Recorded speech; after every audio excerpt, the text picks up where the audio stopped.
इस खबर के प्रायोजक बाय वागजी मसाले, हर चुटकी में जायका। वागजी प्रीमिक्स स्पाइसेस। मध्य प्रदेश का रीवा संभाग काफी दिनों से आईजी के पद से खाली था, जिस वजह से कानून व्यवस्था बिगड़ गई थी और लगातार कोई न कोई घटनाएं घटती रही हैं, जिसकी कमी को आज रीवा आईजी गौरव सिंह राजपूत ने पदभार ग्रहण कर पूरी कर दी। पदभार ग्रहण करते ही प्रेस वार्ता कर कानून व्यवस्था, नशे पर लगाम, ट्रैफिक व्यवस्था सुधार, साइबर अपराध सहित नाबालिग एवं महिला अपराधों की रोकथाम को रोकने की बातें कही। इस दौरान उन्होंने थाना प्रभारी को सख्त निर्देश देते हुए कहा कि थाना स्तर पर सुनवाई नहीं हुई तो तत्काल हटा दिया जाएगा, जिसके लिए पहले से तैयारी कर लें। आइए सुनते हैं आईजी रीवा ने क्या कहा। रीवा आईजी बनने के पश्चात मेरी 2 प्राथमिकता हैं और 5 लक्ष्य हैं। 2 प्राथमिकताओं में से सबसे महत्वपूर्ण जो है वो है prevention and detection of crime, यानी कि अपराधों का पतासाजी करना और उनका अनुसंधान करना, और दूसरी है maintenance of law and order, यानी जो कानून व्यवस्था है उसको न सिर्फ माकूल रखना बल्कि उसको और सुदृढ़ करना। 5 जो लक्ष्य हैं उनमें सबसे महत्वपूर्ण है जो महिलाओं और नाबालिगों के प्रति अपराध हो रहे हैं उनकी रोकथाम करना।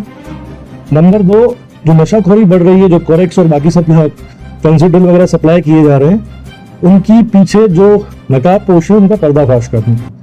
ट्रैफिक व्यवस्था तीसरा सबसे महत्वपूर्ण लक्ष्य, क्योंकि नेशनल हाईवे यहाँ से निकलता है, काफी सारे एक्सीडेंट्स होते हैं, उस पर हम कितनी बेहतर तरीके से काम कर सकते हैं ये सभी पुलिस अधीक्षकों के साथ एक बार बैठक के पश्चात उसको क्लियर करेंगे। चौथा सबसे महत्वपूर्ण है कि जो साइबर अपराध हो रहे हैं, खासकर ऑनलाइन फ्रॉड्स हो रहे हैं, जो बैंक फ्रॉड्स हो रहे हैं, उनके बारे में एक नई पहल करके नया साइबर फॉरेंसिक जो एक्सपर्ट है उसकी पतासाजी करवाएगा और चीजों को उसको नियंत्रण करने की कोशिश करेंगे। तो last but not the least, जो आदिवासी तबके के लोग हैं, जो SC/ST तबके के लोग हैं, उनके विरुद्ध अपराध जो घटित हो रहे हैं उनकी पर रोकथाम लगाएंगे, और जो भी सबसे अंत्योदय व्यक्ति है उसको पूरा न्याय देने के लिए हम बिल्कुल प्रतिबद्ध हैं। सर, दिल्ली की सबसे बड़ी समस्या कोरेक्स है, उससे कैसे? अभी आया हूँ, पहले पता करूंगा कि कहाँ से सप्लाई हो रही है, जहाँ रीवा ही नहीं बाकी अन्य जगहों पर भी कहाँ से कोरेक्स आ रही है, और इसके पीछे एक लक्ष्य बना के काम करेंगे और जो नकाबपोश है उनको पर्दाफाश करेंगे। सिविल लाइन थाना क्षेत्र के करीब 100-200 मीटर दूर कई सालों से कोरेक्स की बिक्री हो रही है, वहाँ पे आज तक लगाम नहीं लगाता। ठीक है, मैं पहली बार आया हूँ, अब देखते हैं। सर, आपने कहा कि आदिवासियों के जो भी जोड़े हैं उसके हो रहे, तो अभी जो बहुगंज में घटना घटी है वो आदिवासियों द्वारा की गई है, तो ऐसे पर आपका क्या कार्यप्रणाली क्या? देखिए, कानून सबके लिए जो है वो सम रहता है, so we are neutral as far as anybody is concern, लेकिन हमारी प्राथमिकता हमने बताई है क्योंकि हम लोग हमेशा संवेदनशील पुलिसिंग की तरफ भी रहते हैं। तो जो बच्चे हैं, जो नाबालिग हैं, जो आदिवासी तबके के लोग हैं, उनके प्रति हम संयमशील रहें, उनके प्रति हम संवेदनशील रहें, ये मेरी आकांक्षा है। सर, कुछ माहों से गन शॉट मामले बिंदु में बढ़े हैं, खासकर रीवा की अगर बात की जाए तो गन कहां से आ रही है और विदाउट लाइसेंस वाले इस तरह के मामले सामने आए हैं। ठीक है, इसके बारे में आपने मुझे संज्ञान में लाया है, इसके बारे में प्राथमिकता के तौर पर कार्रवाई करेंगे।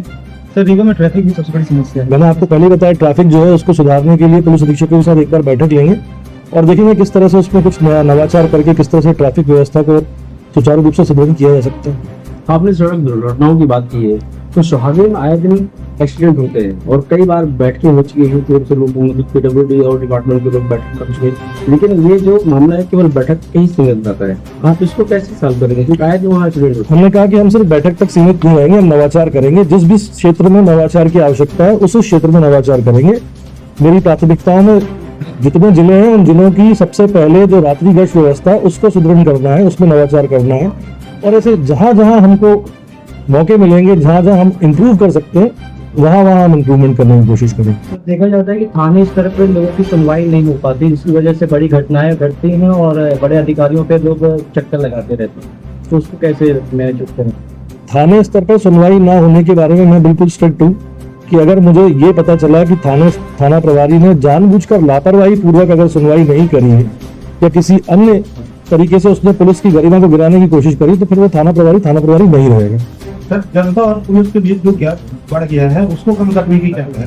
देखिए, पहले मुझे लगता था कि जनता के साथ में हम लोग जनता दरबार आयोजित करते थे, मुझे नहीं पता कि वो प्रथा अभी रीवा जोन में किन किन क्षेत्रों में किन किन जिलों में लागू है, लेकिन हम कोशिश ये करेंगे कि एक बार नहीं तो जो इम्पोर्टेंट दिन होते हैं मंगलवार के, वहां जन सुनवाई पुलिस अधीक्षकों द्वारा अगर शुरू की जाती है तो उससे काफी हद तक अच्छे रिजल्ट्स मिले हैं। तो अगर वो नहीं है तो उसको शुरुआत करवाएं। सब नियम तो बहुत सारे हैं लेकिन फॉलो नहीं होते।